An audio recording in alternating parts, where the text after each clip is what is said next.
ಮುಖದಲ್ಲಿ ಎಷ್ಟೇ ಹಳೆಯ ಪಿಗ್ಮೆಂಟೇಷನ್ ಇರಲಿ, ಡಾರ್ಕ್ ಸ್ಪಾಟ್ಸ್ ಇರಲಿ, ಪಿಂಪಲ್ ಮಾರ್ಕ್ಸ್ ಇರಲಿ, ಕಪ್ಪು ಕಲೆಗಳಿರ್ಬೋದು, ಎಂಥದೇ ಕಲೆಗಳಿದ್ರೂ ಕೂಡ ತುಂಬ ಕಡಿಮೆ ಸಮಯದಲ್ಲಿ ಟ್ರೀಟ್ ಆಗುವಂತಹ ಹೋಮ್ ರೆಮಿಡಿನ ಇವತ್ತು ನಾನು ಶೇರ್ ಮಾಡ್ತಾ ಇದ್ದೀನಿ.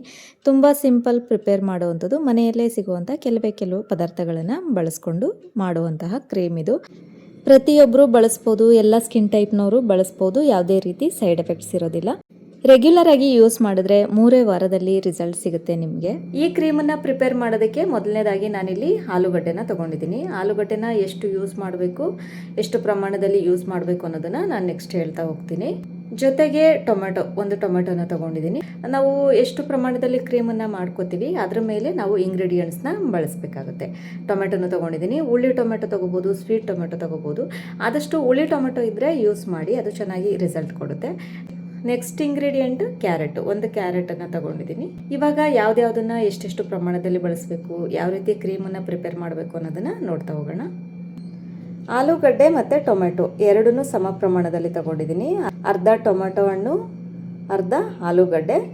ಅಷ್ಟು ಪೂರ್ತಿ ಕ್ಯಾರೆಟನ್ನು ಹಾಕೋದು ಬೇಡ. ಸೊ ಈ ರೀತಿಯಾಗಿ ಒಂದು ಅರ್ಧ ಕ್ಯಾರೆಟನ್ನು ಈ ರೀತಿಯಾಗಿ ಚಿಕ್ಕದಾಗಿ ಕಟ್ ಮಾಡಿ ಎತ್ತಿಟ್ಕೊಂಡಿದ್ದೀನಿ. ಹಾಗೆ ಇದ್ರ ಜೊತೆಗೆ ಪಪ್ಪಾಯ ತೊಗೊಂಡಿದ್ದೀನಿ. ಒಂದು 2 ಪೀಸಷ್ಟು ಚೆನ್ನಾಗಿ ಹಣ್ಣಾಗಿರುವಂತಹ ಪಪ್ಪಾಯನ ಯೂಸ್ ಮಾಡಬೇಕು. ಪರಂಗಿ ಹಣ್ಣನ್ನು ಇದಿಷ್ಟನ್ನು ತೊಗೊಂಡಿದ್ದೀನಿ. ಸೊ ಇವಾಗ ಈ ಮೂರನ್ನು ಯೂಸ್ ಮಾಡಿಕೊಂಡು ಕ್ರೀಮನ್ನು ಪ್ರಿಪೇರ್ ಮಾಡೋದು ಹೇಗೆ ಅಂತ ನೋಡೋಣ. ಫಸ್ಟು ಇದಿಷ್ಟನ್ನು ಚಿಕ್ಕದಾಗಿ ಕಟ್ ಮಾಡ್ಕೋಬೇಕು. ನಾನಿಲ್ಲಿ ಕ್ಯಾರೆಟನ್ನು ಕಟ್ ಮಾಡಿ ಇಟ್ಕೊಂಡಿದ್ದೀನಿ.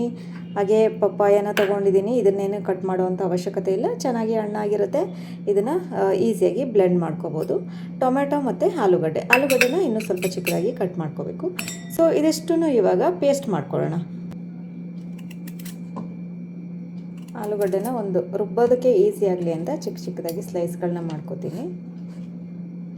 ಬೇಗ ಬ್ಲೆಂಡ್ ಆಗುತ್ತೆ.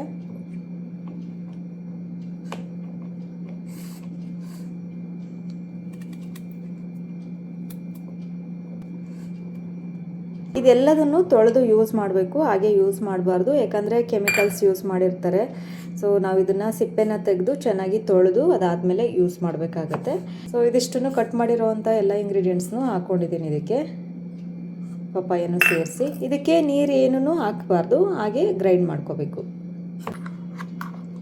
ನೋಡಿ, ಇಷ್ಟು ಸಣ್ಣದಾಗಿ ಪೇಸ್ಟನ್ನ ಮಾಡ್ಕೋಬೇಕು. ತುಂಬ ಸಣ್ಣದಾಗಿ ಮಾಡ್ಕೋಬೇಕು, ನೀರು ಹಾಕಬಾರ್ದು.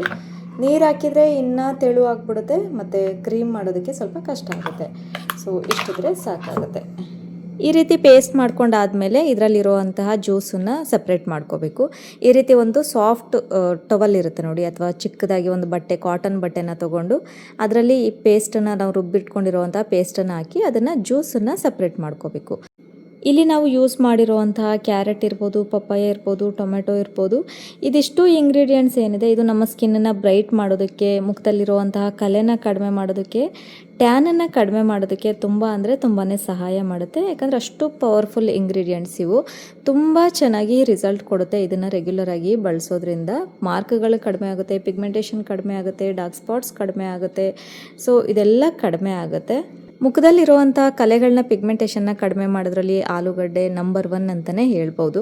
ಸೊ ಇದನ್ನು ಜ್ಯೂಸನ್ನು ತೆಗೆದಾದ್ಮೇಲೆ ಒಂದು ಕ್ಲೀನಾಗಿರೋ ಬೌಲಿಗೆ ನಾನಿಲ್ಲಿ 1 ಸ್ಪೂನ್ನಷ್ಟು ಆಲೋವೆರಾ ಜೆಲ್ಲನ್ನು ತೊಗೋತಾ ಇದ್ದೀನಿ.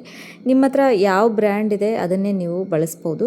ಈ ಕ್ರೀಮನ್ನು ಪ್ರಿಪೇರ್ ಮಾಡಿ ಇಟ್ಕೊಳ್ತಾ ಇರೋದ್ರಿಂದ ನಾವು ಫ್ರೆಶ್ ಆಲೋವೆರಾನ ಬಳಸ್ಲಿಕ್ಕೆ ಬರೋದಿಲ್ಲ. ಈ ರೀತಿ ಮಾರ್ಕೆಟ್ ಬೇಸ್ಡ್ ಆಲೋವೆರಾನ ನಾವು ಬಳಸಿದರೆ ಕ್ರೀಮ್ ಸ್ವಲ್ಪ ದಿನದ ತನಕ ನಾವು ಯೂಸ್ ಮಾಡೋದಕ್ಕೆ ಬರುತ್ತೆ.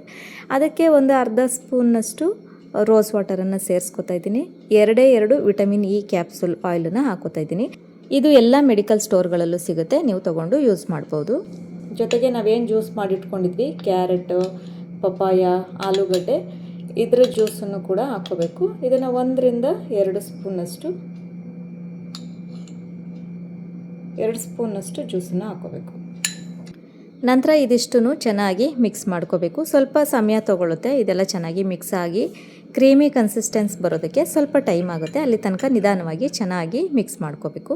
ನೋಡಿ, ಇಷ್ಟು ಟೆಕ್ಸ್ಚರ್ ಬಂದಿದೆ, ಇಷ್ಟು ಥಿಕ್ನೆಸ್ ಬಂದಿದೆ, ಕ್ರೀಮ್ ಥರ ಬಂದಿದೆ ನೋಡಿ ಜೆಲ್ಲು. ಇದನ್ನು ನೈಟ್ ಕ್ರೀಮಾಗೂ ಕೂಡ ಬಳಸ್ಬೋದು, ಅಥವಾ ಡೇ ಕ್ರೀಮಾಗೂ ನೀವು ಬಳಸ್ಬೋದು. ಈ ಕ್ರೀಮನ್ನು ಪ್ರಿಪೇರ್ ಮಾಡಿ ಆದಮೇಲೆ ಈ ರೀತಿಯಾಗಿ ಒಂದು ಚಿಕ್ಕ ಕ್ರೀಮ್ ಕಂಟೈನರ್ಗಳು ಸಿಗುತ್ತೆ.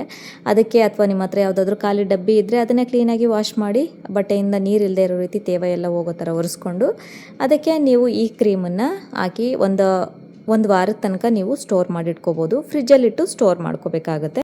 ಇದನ್ನು ಯಾವ ರೀತಿ ಯೂಸ್ ಮಾಡಬೇಕು ಅಂತಂದರೆ, ಯೂಸ್ ಮಾಡೋದಕ್ಕಿಂತ ಮುಂಚೆ ನೀವು ಒಂದು ಪ್ಯಾಚ್ ಟೆಸ್ಟನ್ನು ಮಾಡಿಕೊಂಡು ಯಾವುದಾದ್ರೂ ಅಲರ್ಜಿಕ್ ಇಂಗ್ರೀಡಿಯೆಂಟ್ ಇದೆಯಾ ಅಂತ ಚೆಕ್ ಮಾಡ್ಕೋಬೇಕಾಗುತ್ತೆ. ಏನು ರಿಯಾಕ್ಷನ್ ಇಲ್ಲ ಅಂತಂದರೆ ನೀವು ಆರಾಮಾಗಿ ಯೂಸ್ ಮಾಡ್ಬೋದು. ಮುಖನ ಕ್ಲೀನಾಗಿ ವಾಶ್ ಮಾಡಿಕೊಂಡು ಮುಖನ ಒರೆಸ್ಕೊಂಡು ಆದಮೇಲೆ ಈ ಕ್ರೀಮನ್ನು ನಾವು ಮಾಯ್ಶ್ಚರೈಸರ್ ಹೇಗೆ ಅಪ್ಲೈ ಮಾಡ್ತೀವಿ ಅದೇ ರೀತಿ ಅಪ್ಲೈ ಮಾಡೋದು. ರಾತ್ರಿ ಮಲಗೋದಕ್ಕಿಂತ ಮುಂಚೆ ಅಪ್ಲೈ ಮಾಡಿ ಹಾಗೆ ಸ್ವಲ್ಪ ಮಸಾಜ್ ಮಾಡಿ ಬೆಳಗ್ಗೆ ನಾರ್ಮಲ್ ವಾಟರಿಂದ ಫೇಸ್ ವಾಶನ್ನು ಮಾಡುವಂಥದ್ದು. ರೆಗ್ಯುಲರ್ ಆಗಿ ಇದನ್ನು ಯೂಸ್ ಮಾಡೋದ್ರಿಂದ 2 ರಿಂದ 3 ವಾರದಲ್ಲಿ ನಿಮಗೆ ಒಳ್ಳೆ ರಿಸಲ್ಟ್ ಸಿಗುತ್ತೆ. ತುಂಬ ಡೀಪ್ ಆಗಿ ತುಂಬ ವರ್ಷಗಳಿಂದ ತುಂಬ ದಿನಗಳಿಂದ ನಿಮಗೆ ಪಿಗ್ಮೆಂಟೇಷನ್ ಇದೆ ಅಂದರೆ ಸ್ವಲ್ಪ ಸಮಯ ತಗೊಳ್ಳುತ್ತೆ. ಮೈಲ್ಡ್ ಪಿಗ್ಮೆಂಟೇಷನ್ ಇದ್ದರೆ 4 ರಿಂದ 8 ವಾರದಲ್ಲಿ ಕಡಿಮೆ ಆಗುತ್ತೆ.